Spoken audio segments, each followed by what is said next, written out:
fine. So overall, holistic, every aspect has been taken into consideration.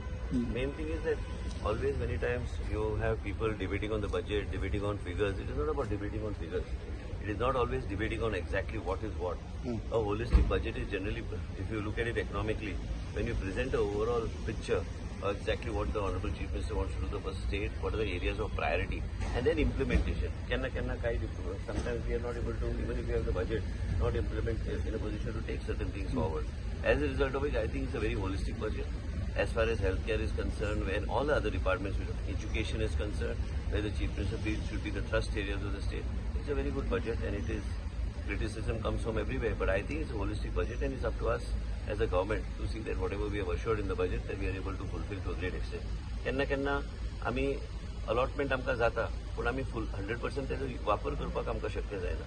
आनी म्हणूनच हांवें कालूच बजेट जाले उपरांत मिनिस्टर आमच्या ऑफिसरांची मिटींग आपयल्या की बाबा फाटल्या वर्सा आमचे इतले थोडे पयशे जे डिपार्टमेंटान कित्याक उरले ते, आनी ते कित्याक उरोवंक जाय. हांवें तांकां स्ट्रिक्ट सांगलेलें आसा की जे पयशे अलॉट जाता ते इयरमार्क करून प्रोसिजरी फास्ट ट्रॅक करूंक जाय. आमी हांगा सरकार चलोवपाक न्हिदपाक आमी सरकार चलयना, आनी ऑफिसरांनी योग्य तरेन ते आमकां फुडें व्हरपाचो ते रिव्ह्यू मिटिंग्स घेवन आमी ते आमचो प्रयत्न आसतलो. कितें आसता सगळ्या गोष्टी ते पॉलिटिकल हेजेर येवन बसता, पूण त्याच बरोबर आमचे कडेन जे कितें अलॉटमेंट जाल्लो आसा, जे आमी प्रोजेक्ट्स ऑलरेडी पायपलायनान आमचे आसा, हे बजेट ऑनगोईंग प्रोसेस आसा, पूण आतां आमचे कडेन जे हातीन आहा ह्यो सगळ्या गोष्टी फुडें व्हरपाचो हे प्रत्येकाची एक जबाबदारी आहा. So we will do it. I am sure the chief minister ना हांवें कितें सांगलें तुमकां, हांवें म्हाज्या ऑफिसरांक घेवन हांवें मिटींग घेतल्या की बाबा आमकां कितें कितें करूंक जाय. आमच्या फर्स्ट क्वॉर्टरान कितें प्रायोरिटी आहा, सेकंड क्वॉर्टरान कितें प्रायोरिटी आसूंक जाय, सप्लिमेंटरी जावन आमचें कितें प्रायोरिटी आहा. बजेट तुका 100 रुपये दिले म्हणटच तुका 100 रुपये एक्सेसिबिलिटी इमिजिएटली जायना. ते 100 रुपये थोडे आतां गावतले, थोडे मागीर फुडें गावतले, थोडे मागीर सप्लिमेंटरी जावन गावतले. तो एक प्रोसेस आहा. ते प्रोसेस कसो इट्स अ नॉर्मल. प्लस कितें आसता की आमी आमचे कडेन जें कितें आहा आमी कितें करूं शकता, केंद्र सरकारचे खंयची स्कीम आहा, आमच्या राज्यांतल्यान आमी कितें मॅचअप करूंक जाय, खंय कितें उरता, ह्यो सगळ्यो गोश्टीचेर लक्ष घालून आमकां तें फुडें व्हरपाची गरज आहा in a holistic approach. Chief minister has already pointed out health care, education and certain areas are the highlight areas of his department. PWD, so that works, bridges, all these things. Yeah, there are some issues which always, some points will be always of concern for somebody else. But we as a government must appreciate what is being done. You cannot just have a budget just to look for a first page headline. A budget is something that's an ongoing process which he is doing. He's been the chief minister for the last 5 years. And I think everything will be fine, and he has already earmarked exactly what are the thrust areas. But if you go to see last 1 year financial year, implementation कितले percentage झाला? ते पळोवचें पडटलें आतां. म्हाका बी आतां कालच्यान म्हाका तेंच लागलां न्ही, खंयच्या डिपार्टमेंटान कितें जालां तें. हेल्थाचें आमचें आहा फूल फ्लेज 100% आसतलें आमचें युटिलायझेशन.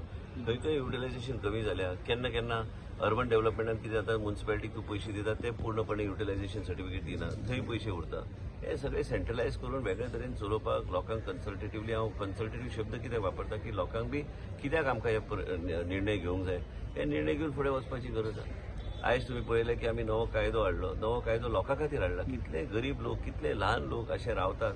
फाल्यां कोण तरी क्रिटिसिजम करपाक म्हणून जाय म्हणून क्रिटिसिजम करता, केन्ना कोण क्रिटिसिजम करता ताका सब्जेक्टूच खबर नासतना तो क्रिटिसिजम करता, म्हणून ते नांवां आनी बी घेवन काय करतना बेश्टे लोकांक पब्लिकाक दाखोवपाक म्हणून केन्ना लोक आपले भुमिका कितें आसूंक जाय ते तेंचो अधिकार आहा.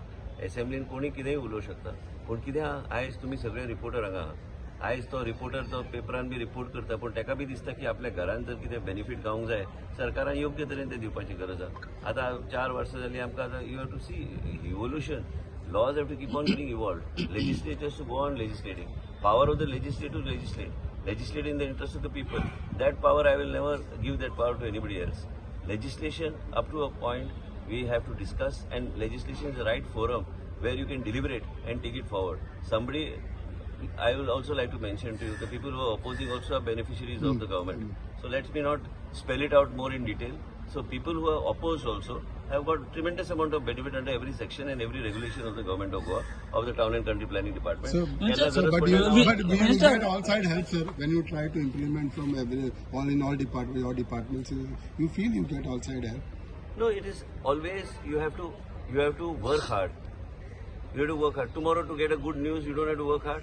You have to run from pillar to post so that somebody makes a mistake and your news becomes highlight of the day. But किती असं कसल्याही गोष्टी मेहनत करपाची गरज आहे. Everything to just blame it on one single individual doesn't work. It's a collective effort of everybody. You have to work together and do it. And you have to take people along with you. Minister, And opposition also you have to take along. Sometimes somebody from the opposition may not be rational or logical. Somebody he wants to say something in the assembly to target somebody. I cannot be a part of all that.